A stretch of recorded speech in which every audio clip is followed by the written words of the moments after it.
Hi, I'm Reverend Rodrigo Solano, minister at the Unitarian Universalist Church of Olinda.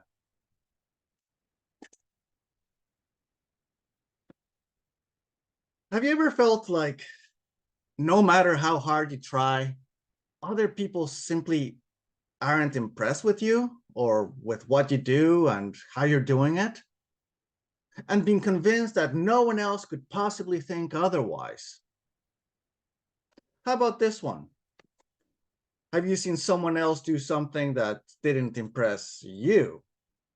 And been convinced that no one else could possibly think otherwise?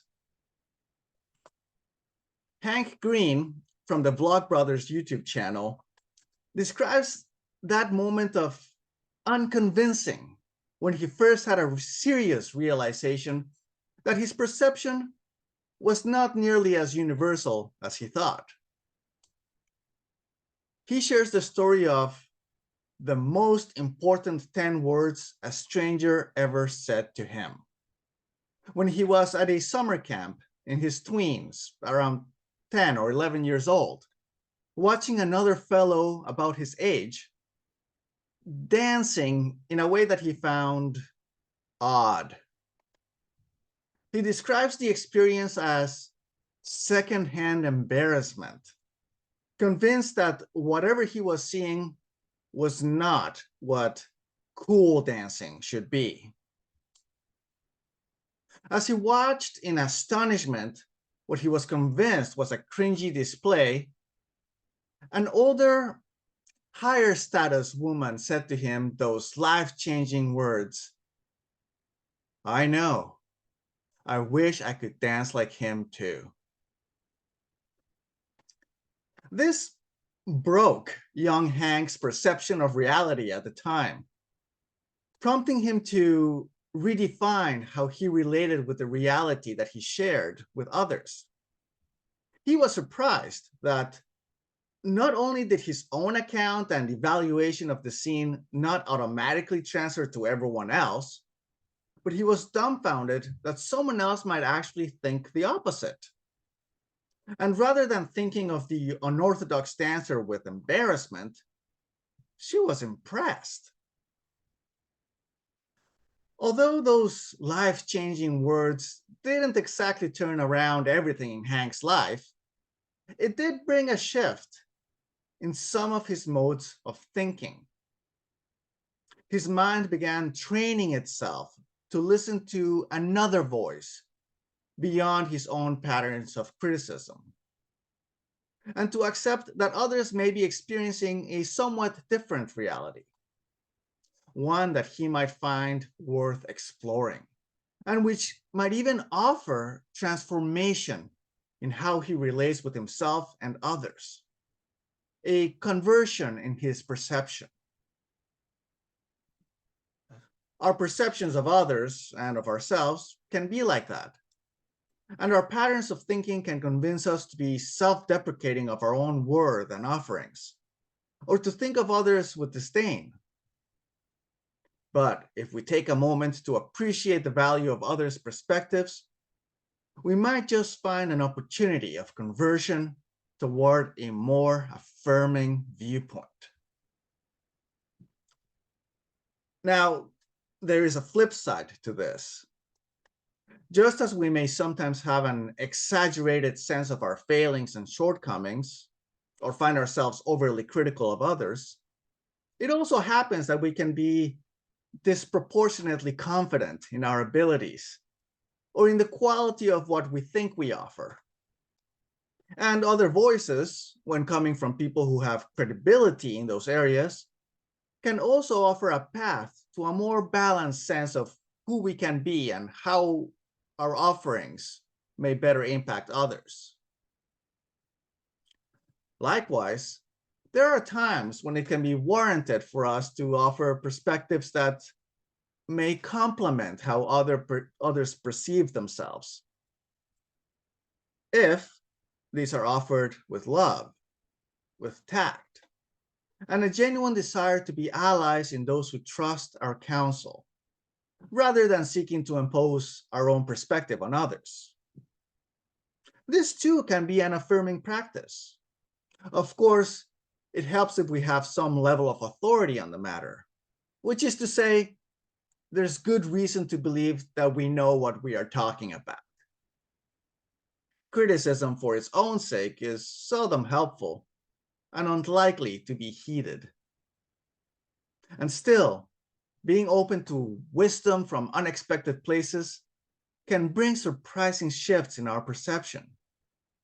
A stranger's words, "Yeah, I wish I could dance like him too," can bring a conversion from deprecation to appreciation, from derision to affirmation.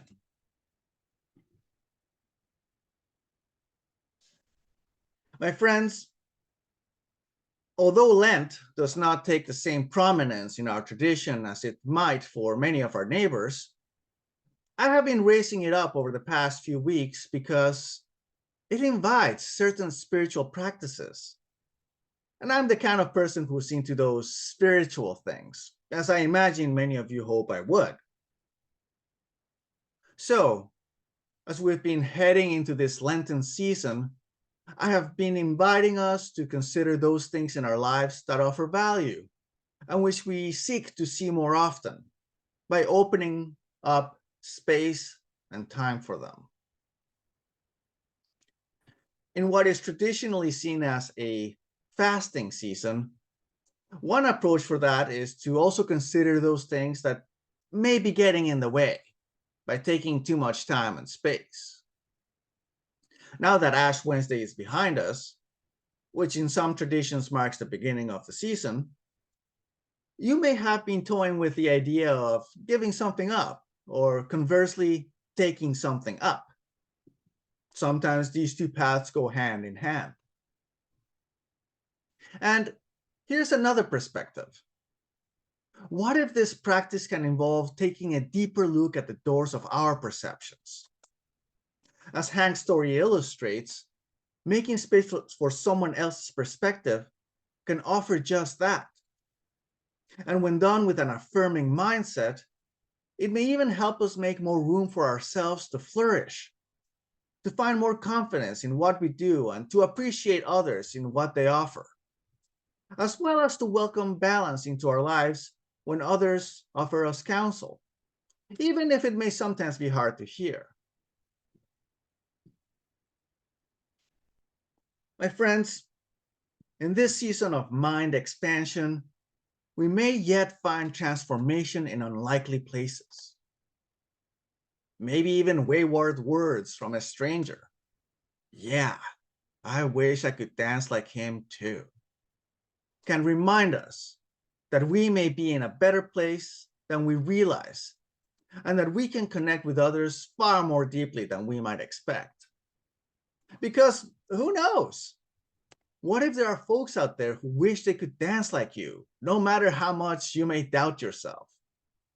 What if, after thinking someone's dial is only at notch 8, someone else is looking at them thinking, "Yeah, I wish I could turn it up to 11 the way they do"? What if, my friends, when you're standing in front of a crowd, maybe our church's pulpit, and you're convinced things were a disaster, there are folks out there thinking, "Yeah, I wish I could be in front of a crowd the way she does"? What if, when we wonder if our singing or our musical offerings are up to snuff, there's someone out there listening and wondering, "Yeah, I wish I could enjoy music the way they do"? What if, when we welcome folks into our space and we're wondering if they'd like to spend more time of inspiration and wonder with us, there are folks who say, "Yeah, I wish I could be part of that little white church in the country"?